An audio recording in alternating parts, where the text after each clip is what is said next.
I just wanted to share a little bit of my cabin tonight and about some of my favorite things about living a really simple life that are very much like my ancestors lived. So, a lot of my research and writing is about some family history that I share and experiences that I've shared that are similar to my ancestors, 2, 3, and 4 generations back. And some of the things that bring us meaning and joy in hardship unite us, some of the characters in my life. So I wanted to introduce you to a little bit of that and to my cabin. Let me just uh, get the fire going. You can help me. I have some wood here that comes from, we've got 40 or 50 acres here, a little wood lot.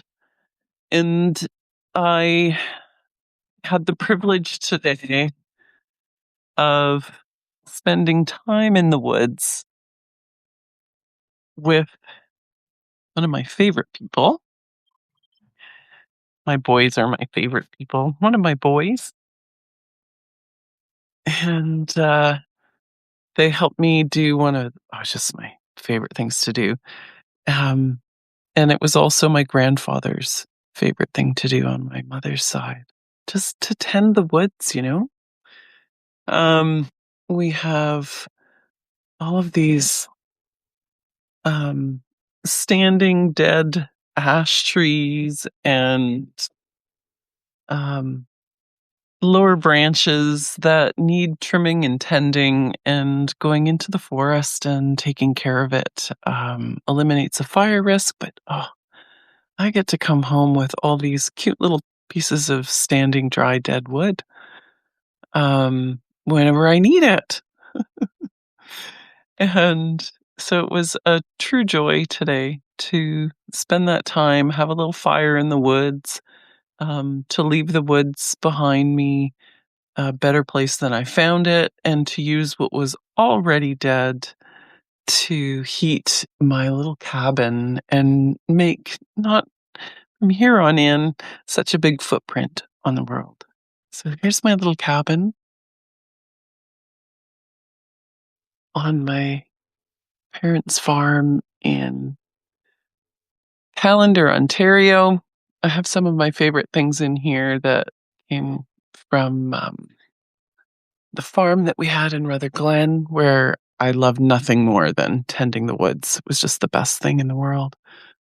And we returned that piece of land to from fallow back again. So it was a complete pleasure and joy to do that, to tend the land and see it get healthier and better.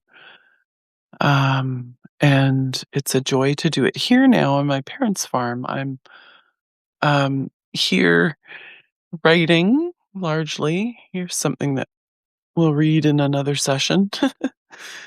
um, and creating content so that I can make a transition and an impact on the world and help people in new ways, primarily, or initially at least, with their horsecraft.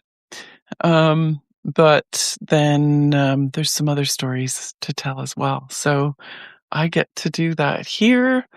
And this is on my parents' farm. They're in their 80s. My mom just kicked cancer, and my dad has kicked cancer too. And I will be managing cancer for the rest of my life if I accept the stats. I'm stage 4 metastatic breast cancer, but you probably already know that if you're this far in. And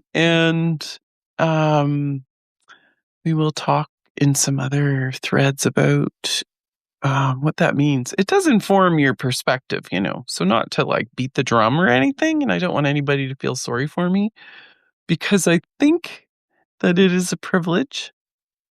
Strange thing to say, But it allows me to access um, things for my health and well-being, and to reach for things in my life that no one in my family line ever would have. They would have suffered, and yeah, they wouldn't have done yoga and had their friend, a local herbalist, brew them up a bunch of healthy concoctions, and had a naturopath, and you know, I try to do all of those things.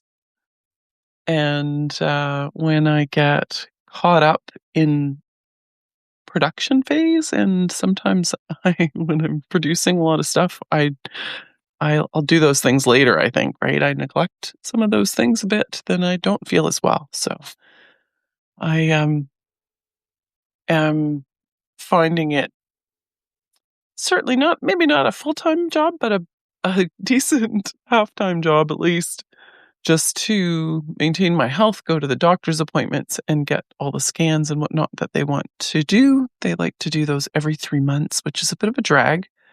I had in mind that it would be every 6 months, and that I could develop a bit of a rhythm in there.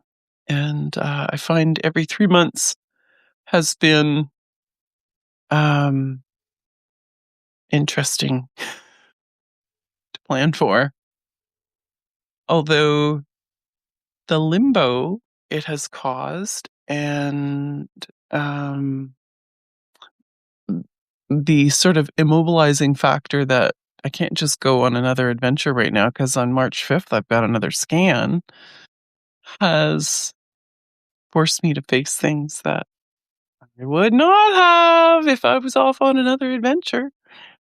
So there has been tremendous healing and personal growth, as both my mom and I went through cancer treatment over this past year. So kind of wild. And I was speaking to someone today, and apparently they thought that I was a reasonable human being, and they were thanking me for that. And I said, well, and they wondered why and how I got to be this way. I said, well, I'm basically staring down the barrel of the cancer gun, right? Like, otherwise I'd probably be a dick. They're silent for a moment. They didn't know me very well yet. They know me better now. Um, but, I don't have time for that. So recently, having um, the privilege of stage 4 cancer has allowed me to kind of surf through a bunch of local small town high emotional drama, and kind of help give people perspective, and navigated it into something that was a good learning experience. And in the middle of all that, they were like, how did you? I don't have time for bullshit. Right? Just uh, statistically speaking, and even if I live to be 100, my grandmother almost did. She made it to 99 and like 11, 12 ish. She was like close to her 100th birthday. And she said, it went by like that. So, um, on that note, skitter scatter, let's get at her. I am glad you got to know me a little bit. I like to tend the woods like my grandfather Emerson Bateman used to do in Aurora, Ontario, and down the McPherson Drive in North Bay or Corbeil, Ontario. And I live much like my ancestors in some ways, in really simple ways, um, like Kitty Priddy and Isabel Hay. Oh my goodness. There's some stories to tell. We'll tell them another time. Thanks for listening and for supporting me. I can't wait to unpack the legend of Kitty Priddy, but I should probably get it written down and just move on. Thanks for being there.